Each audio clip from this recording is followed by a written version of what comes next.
Hi, I'm Jacob Hornberger, Libertarian candidate for president, and I'm here back on the road again, heading back to Virginia after having attended the state conventions at Illinois and then later at Michigan. And so I got some hours to while away here, and so I thought I'd share with you one of my world-famous political commentaries. Now, I figure there's probably some of you that say, why does this guy drive to these state conventions? So I thought I'd explain it to you. I don't drive to all of them, like I flew out to California and flew out to Oklahoma for the debate there. But if it's within reasonable driving distance, I drive, and the reason is because I absolutely love long-distance road trips. I mean, I just love them. When I was a kid, my parents would periodically take us on long-distance road trips, and my brothers and sister and I, we just had a blast.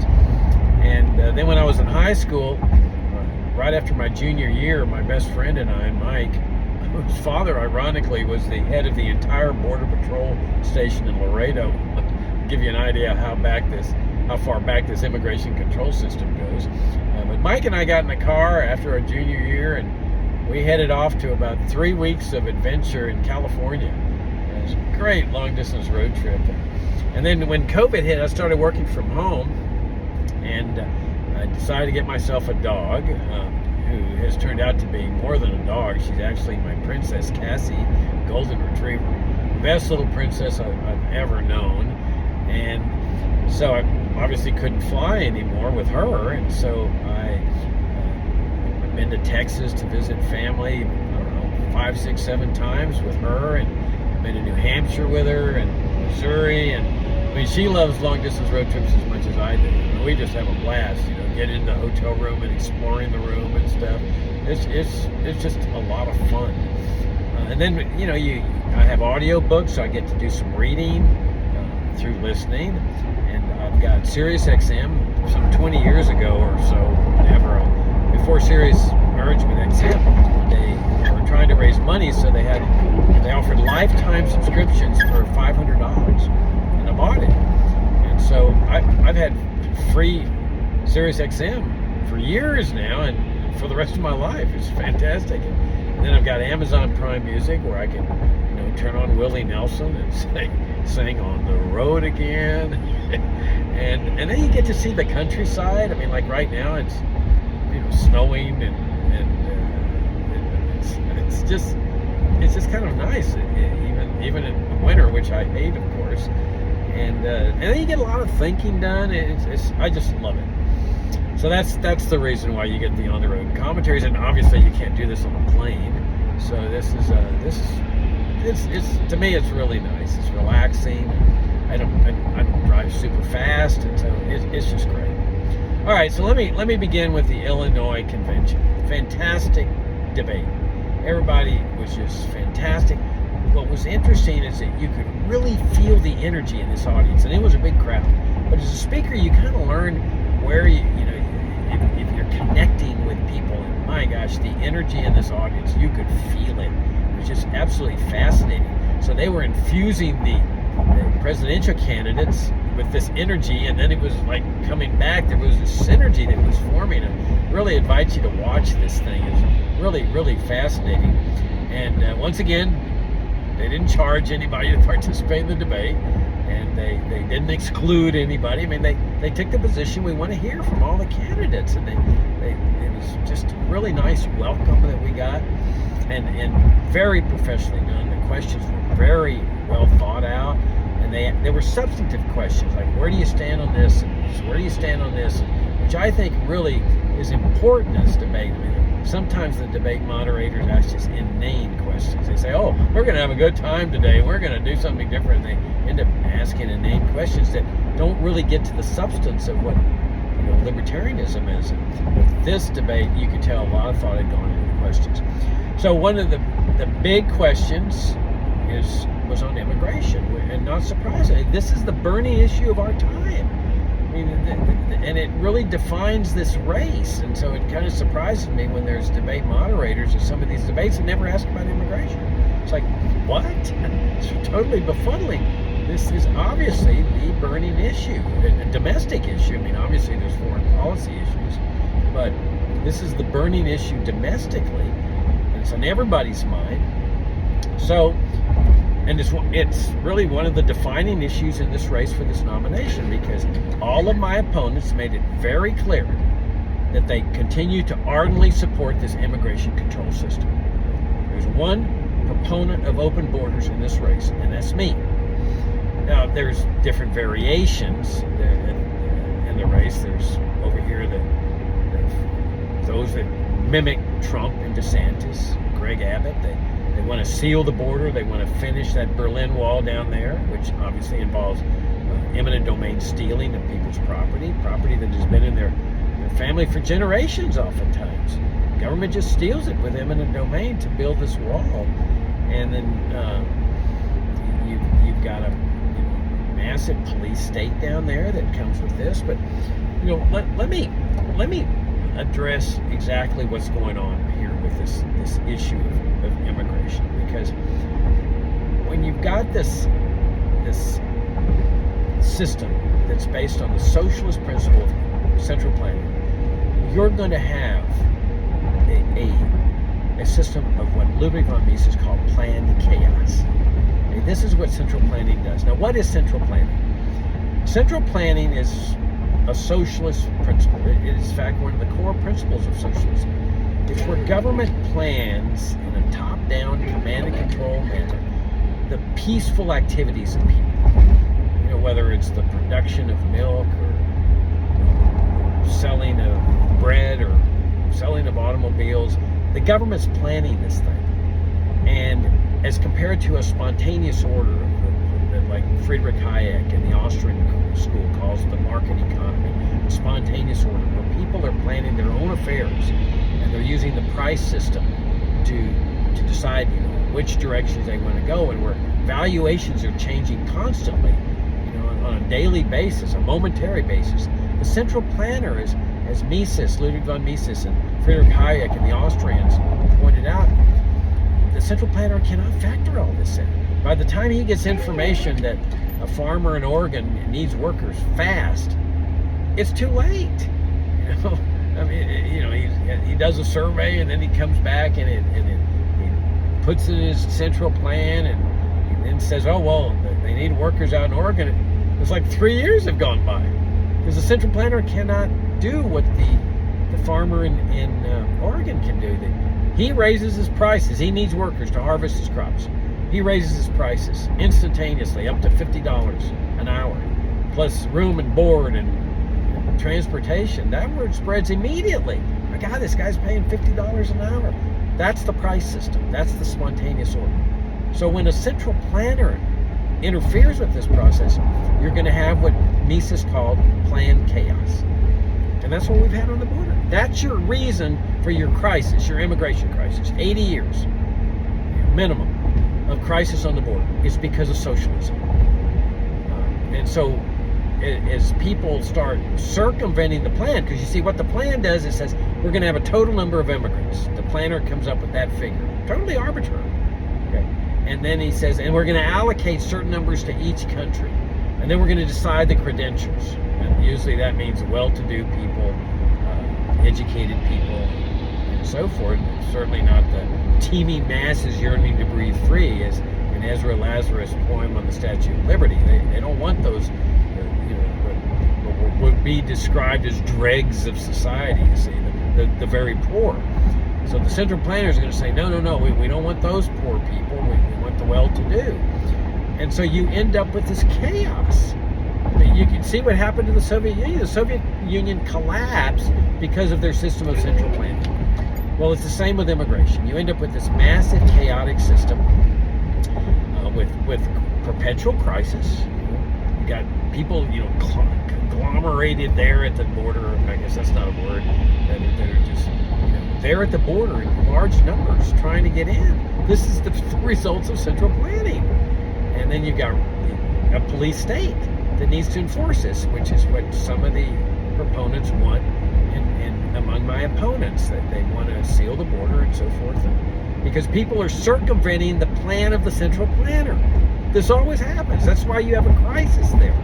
And I've been saying for 30 years, if you want to get rid of the crisis, you've got to get rid of the cause of the crisis, which is the system itself. The is what all too many proponents of immigration controls don't realize. Now, all of my opponents in this race will, they'll lament the problem and what's happening there on the border, and they'll say, this is terrible, this is terrible. But what they don't realize is that the system they're supporting is the cause of the things they're lamenting. It's like the drug war, okay? People lament what's happening with the drug cartels. So one response is, well, let's crack down. Let's, like Trump, let's go ahead and bomb the drug cartels. It's the worst thing you can do, because you're going to kill a lot of innocent people. And you're going to, as soon as you kill the cartel members, 3 or 4 more are going to pop up to replace them. Because this is what a black market does. If you've watched the series Narcos on Netflix, you see that as soon as they knock out one cartel, there's 2 or 3 there to take the place, and then they fight over who's going to be the one distributor in that area. And so it never stops. If you want to get rid of the drug war crisis, you have to get rid of the drug war, because the drug war is the cause of the crisis. And that means legalize all drugs. And then once you do that, the cartels disappear, because they can't compete in the legitimate market. Same with immigration. I've been saying this for 30 years. You want to get rid of the crisis and the police state that comes with the crisis, you got to get rid of the system, the structure of the system. And now this goes back to the principle of liberty. That it is our job in the Libertarian Party, and this is what I keep saying at every convention, to lead America to freedom. Democrats and Republicans are not going to lead America to freedom. Duh. But if we continue running campaigns that advance socialism, neither is the Libertarian Party. You can't lead America to freedom by advancing socialism. Socialism is the antithesis of freedom. And so we've been running a message, including among many of my opponents today, that vociferously defend Social Security and Medicare, the crown jewels of American socialism. They say, oh, well, people be dying in the streets and there's a contract and blah, blah, blah. But the fact is they're supporting socialism for at least the next generation, which is about 25 years. Well, okay, I'm not interested in the 25-year plan for freedom, not at my age. I want freedom now, and freedom necessarily means, as I point out at every convention, or most every convention, it means the dismantling of infringements on freedom. And socialism is a big infringement on freedom. You got to dismantle socialism. So if you keep running presidential campaigns that advance socialism, you're not leading America to freedom. To lead America, you got to stand for what's right, and what's right is our founding principles of this party, which rejected socialist programs like Social Security and Medicare and school vouchers. I mean, school vouchers are now a popular position in the party, you see, but they came in from the Republicans, and they violate our core principle of the non-aggression principle, just like Social Security and Medicare and immigration controls do, which is the non-aggression principle. And so important, we have a pledge where party members, as a condition of joining the party, have to sign a pledge that says, I will not support the initiation of force. Yeah, we've been doing that for at least 20 years. With Social Security continuation, Medicare continuation, Medicaid continuation. These are all socialist programs. School vouchers use taxation to take money from one group of people to give it to another group of people. Or taking control over the government school system, okay, to show Americans that libertarians can run socialism better than others. And then the immigration control system. You can't lead America to liberty by advocating socialism. And then, especially when your socialist system ends up with a police state, because there's always going to be people circumventing the central plan.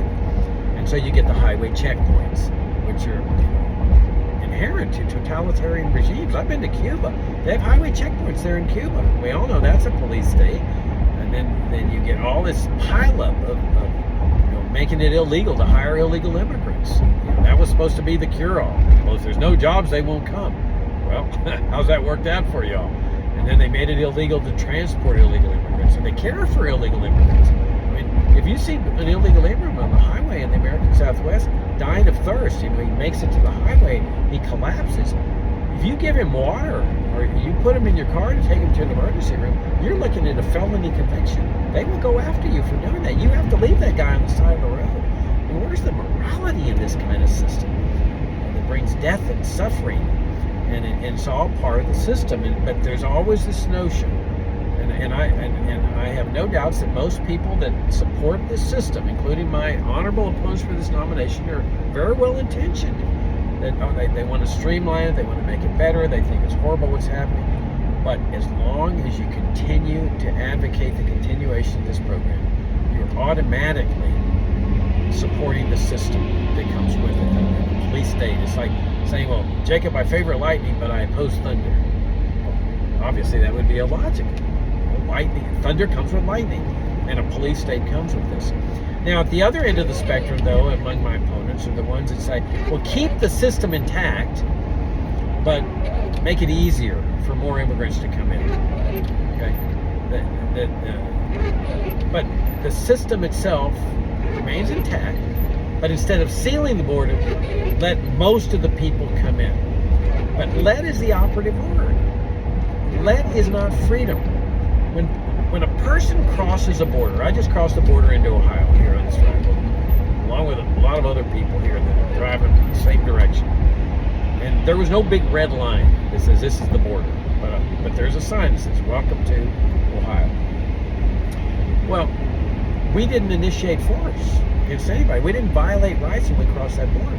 So when you cross a border, you're not violating rights. And it's the same with an international border. When somebody crosses from Nuevo Laredo, Mexico, the international bridge, coming into Laredo, Texas, my hometown, they get to the center of the bridge that spans the Rio Grande. That's the border, the midpoint. As soon as they cross that midpoint, they have not initiated force. The people who are initiating force are the ones at the other side of the bridge that say, stop, show me your papers, come over here, we need to search you, and they'll take you to a private room, and they may require you to disrobe completely. They have the authority. They bend over. We need to study your body cavities, make sure you're not taking drugs. They can now, they have the authority to force you to give over your laptop, your cell phone, and divulge your password. And if you refuse, they incarcerate you. They won't let you go through until you give them your password. And I mean, this is not a free society, this kind of system. And then, of course, people circumvent that control station there at the bridge. So that's where you need the highway checkpoints and the roving border patrol checkpoints, the warrantless searches of ranches and farms. I mean, the Berlin Wall, the concertina wire designed to cut people up. And none of it ever works. But once you give government this power, they're still going to exercise the power. They're simply going to say, after you submit to all this, we're going to let in more people. And that's the other end of the spectrum here among my opponents. Okay, well, we're going to let in 95% more.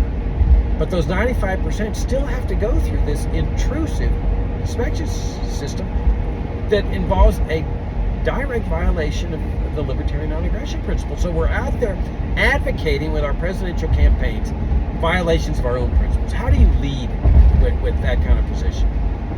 And one of my opponents in this race wants to have the states have their own border controls. He calls it the state sovereignty movement.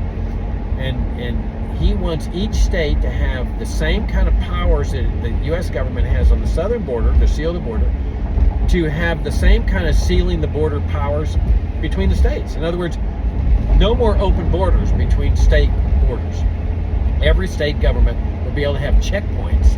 So when it says, welcome to Ohio, I'm now going to be pulled over under his concept and be subjected to the same type of system. You bend over, you need to search your body cavities, and do all these things. I mean, my gosh, we're at 0% in the polls right now. That's the latest poll. Libertarian Party presidential candidate. 0%. I guarantee you, it will be less than 0% if that message is run in this party. I mean, that's just incredible. To end our system of open borders domestically, where I can just cross into Ohio, but now I'm going to meet a checkpoint. They can say we're going to turn over your passport, domestic passports, bend over, come over here, we need to search you, open your trunk. And then, people will be circumventing this thing. There's a lot of crossing points in the state, so you need a checkpoint at every crossing, and then you're going to have county border patrol agents patrolling the county roads because people are going to be circumventing this. In other words, the crisis we have on the southern border we will now have a network of crises all across this country, along with a police state, a network of 48 police states. And imagine in the Northeast where you cross borders every hour or whatever. I mean, having to stop at a checkpoint every single time. You want to get less than 0%, run that kind of message. It's incredible. So there's your substantive case for open borders, and I've long argued it's the only solution to the morass. There's no other solution. And I wrote this in a book. I co-published a book, or co-edited a book called The Case for Free Trade and Open Immigration 30 years ago. It's still a timeless book. I recommend it. A brand new book has just come out by a guy named John Washington. I think it's the best immigration book I've seen, second to maybe my book, called The Case for Open Borders. I highly recommend it. A member of the editorial board of the Wall Street Journal, Jason Riley, back in 2008, wrote a book called Let Them In, The Case for Open Borders. I recommend that. It's still in print. And then Brian Kaplan, who's a good friend of mine, an economics professor at George Mason, has written a great graphics novel called Open Borders. You should get on Amazon. I highly recommend it. This is the future, okay? And this is what leadership entails. I mean, there's people that they're aching for leadership on this issue. And we're not going to lead by copying Republicans. The right-wing element in our party is saying, let's get on the same page as Republicans. We got to join the Republicans because they came in from the Republican Party and they brought their baggage. And they're saying, you know, the 50-year heritage of this party in favor of open borders, we need to get rid of that in order to get Republican votes. And that's where their target is, the Republican voters. They keep saying, this is the party of Ron Paul, the party of Ron Paul. What they forget is that Ron was a Republican when he had that big surge of votes.